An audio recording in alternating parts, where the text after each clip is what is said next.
The news has been true this whole time, and that is that infielder Jeff McNeil is on his way back to the Mets roster for this National League Championship Series against the Los Angeles Dodgers. Welcome in, everybody, to Mets Digest with your host, Michael DeAngelo. Special playoff National League Championship Series briefing up aboard right here. I am super excited. I cannot believe we are here. It's been about a week for me since I uploaded a video for y'all.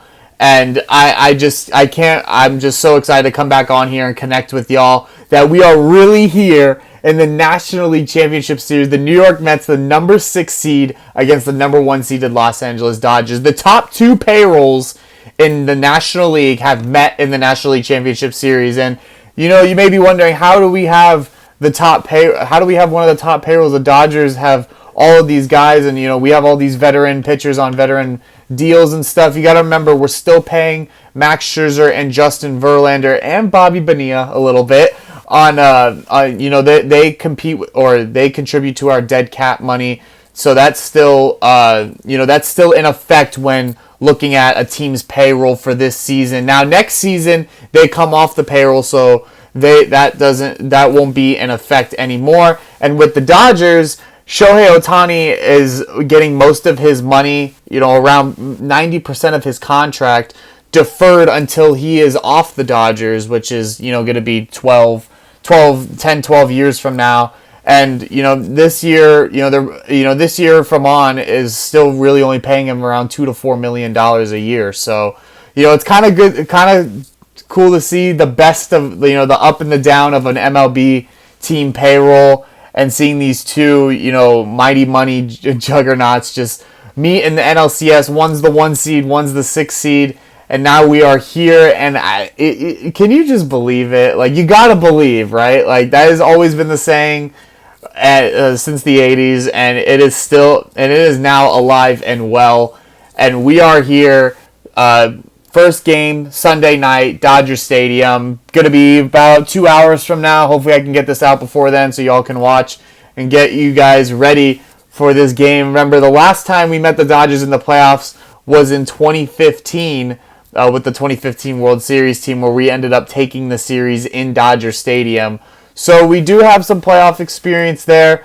My preference was to play the Padres, mainly because of the fact that I don't think the bullpen can really withstand the Dodgers, power with their bats. With the way that Edwin Diaz has been pitching, he's been great so far. Nice job shutting down the NLDS series, you know, striking out Bryce Harper to end the NLCS, or the NLDS, excuse me. That's a great moment right there in Mets history. But now with the Dodgers, they have a lineup that produces in different spots at different times. You know, the bottom of the lineup comes up with some magic, just like the Mets do. But, you know, with this bullpen now struggling, it's a little scary for me. But I'm sure this will be a very exciting series. It'll go to at least 6 games is my prediction, maybe even 7. But now moving on, we have the roster here for you guys. Actually, I'm going to switch to this one. It is now going to be, we have lost 12 we now have 12 pitchers instead of 13, mainly because Jeff McNeil, like I said before in the intro, is back on the roster. He has come back from a fractured wrist injury, played a couple of games in the Arizona Fall Ball League, with top prospects like Jet Williams and Brendan Sproat and all those guys. And now he is up and ready to go with the team, and he has joined them in LA. So if you see there, you see his name in the infielder list. Now, Luis Angel Acuna is staying here with the Mets, actually, which is some pretty breaking news, as Carlos Mendoza and David Stearns have decided to keep him on the roster as an extra bat, pinch runner, however you'd like to use him, extra infielder. He has come in late in the games consistently as a defensive substitution and has withstand the pressure. So good for him, and he has earned it. And now he is here on our roster. And the guy that has been cut for him is Adam Ottavino, who hasn't really been used at all this playoffs. His last appearance wasn't until really around the wild card series. He didn't appear once during the National League Division Series.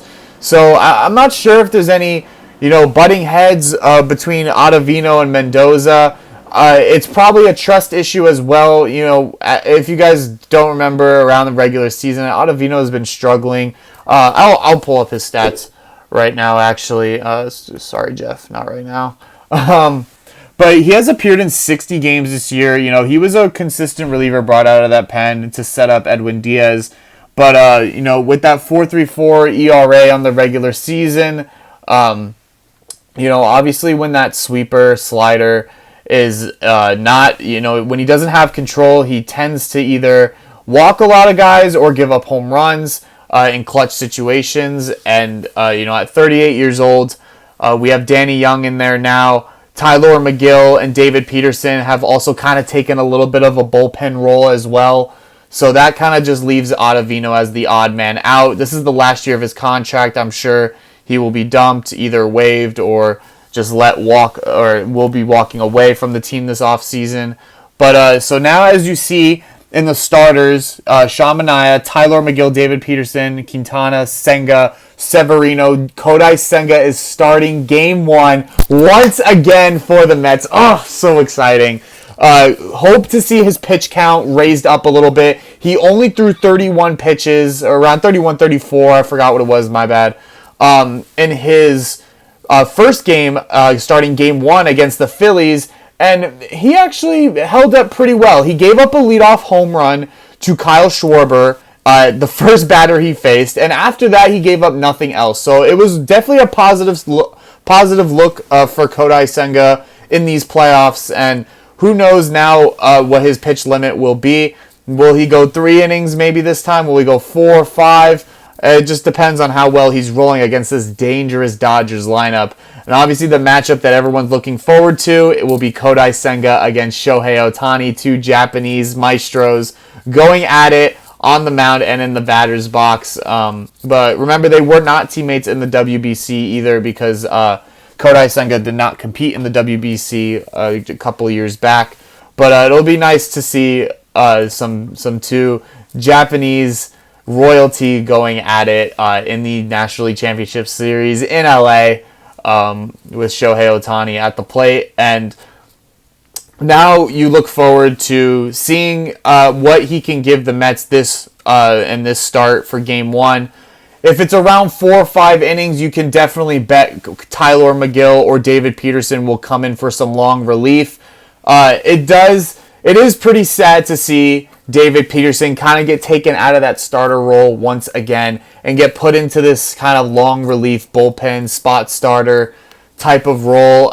Look, he's still doing great. He is still pitching at the peak of his powers, so thankfully we still have that going for us.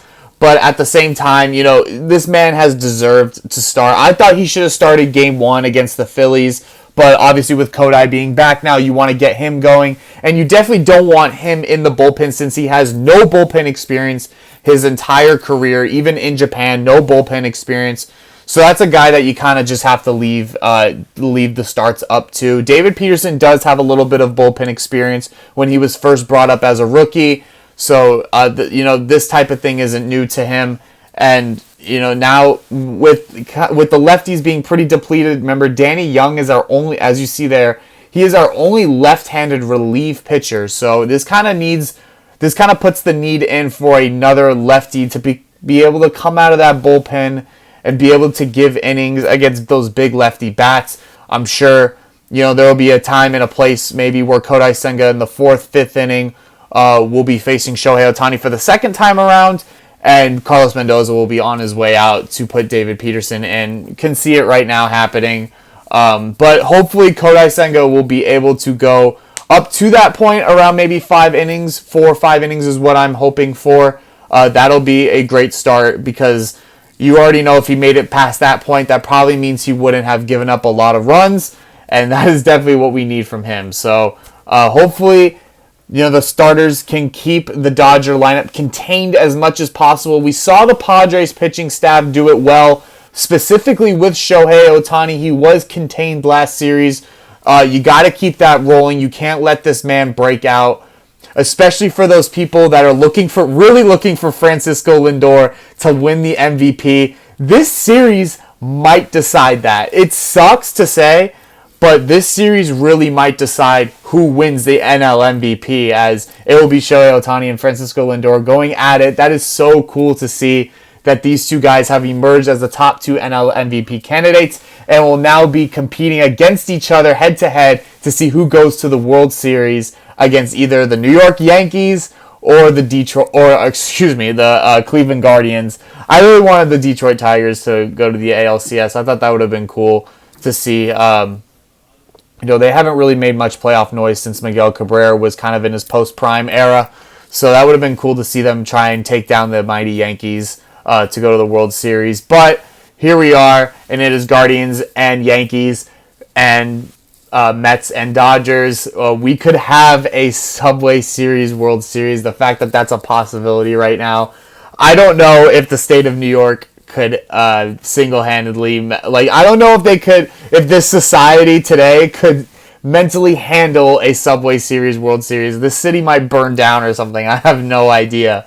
But look, that is all I have for you guys here right now with Mets Digest. I will be back, or me or Flobo will be back with another video with anything Mets news, roster news, updates, injuries, anything. Hopefully no injuries.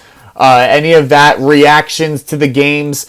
Hopefully we get another big, amazing Mets moment tonight that we can react to with Game 1 coming up against the Dodgers at approximately 8:05 p.m. Eastern Time.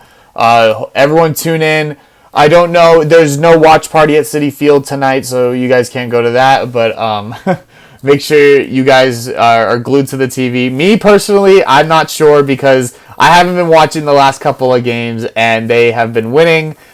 So I have been distracting myself on purpose so that they can keep winning. So let's keep this mojo rolling, y'all. And I will be back with another video soon. For Michael DeAngelo at Mets Digest. Goodbye, everyone. Let's go, Mets. Let's go get this series, baby. Let's go to the World Series.